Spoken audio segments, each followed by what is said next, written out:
വേനൽ കടുത്തതോടെ വെള്ളം തേടി ആനകൾ കാടിറങ്ങുന്നതിനാൽ തണ്ണിത്തോട് മുണ്ടോമൂഴി മൂഴിപ്പാതയിൽ ബോധവൽക്കരണവുമായി വനം വകുപ്പ്. സഞ്ചാരികൾക്ക് മുന്നറിയിപ്പ് നൽകുന്നതിനായി ഡിജിറ്റൽ ബോർഡുകളടക്കം മേഖലയിൽ സ്ഥാപിച്ചു. ഇതുവഴി സഞ്ചരിക്കുമ്പോൾ പാലിക്കേണ്ട നിർദ്ദേശങ്ങളും തണ്ണിത്തോട് ഫോറസ്റ്റ് സ്റ്റേഷനിലെ വനപാലകർ യാത്രക്കാർക്ക് പറഞ്ഞു നൽകുന്നുണ്ട്.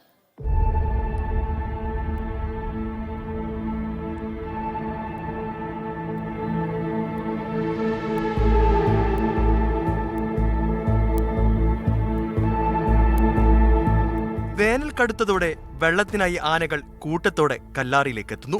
വനത്തിൽ നിന്ന് റോഡ് മുറിച്ചു കടന്നാണ് ആനകൾ പുഴയിലേക്ക് എത്തുന്നത്. ആനകളെ പെട്ടെന്ന് കാണുമ്പോൾ യാത്രക്കാർ ഭയപ്പെടാൻ സാധ്യതയുണ്ട്.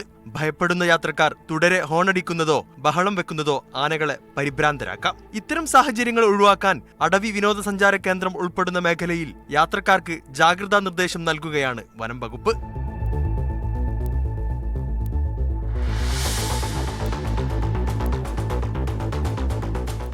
നമുക്ക് പ്രധാനമായും ഈ പൊതുജനങ്ങളോട് പറയാനുള്ളതെന്ന് പറഞ്ഞാൽ ആൾക്കാർ വളരെ വേഗത കുറച്ച് ഈ വഴിയിലൂടെ സഞ്ചരിക്കുക.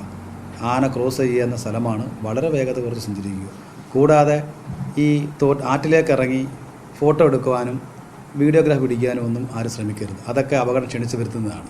നിർദ്ദേശങ്ങൾ കർശനമായി പാലിക്കണമെന്ന് വനപാലകർ പറയുന്നു. ഉൾക്കാടുകളിലെ സ്വാഭാവിക നീരുറവകൾ കണ്ടെത്തി അവ സംരക്ഷിക്കുന്നതിനുള്ള നടപടികളും വനം വകുപ്പ് ആരംഭിച്ചിട്ടുണ്ട്. യാത്രക്കാരുടെ സുരക്ഷയ്ക്കായി രാത്രികാല പട്രോളിംഗും ആരംഭിച്ചു. മീഡിയ 1 പത്തനംതിട്ട.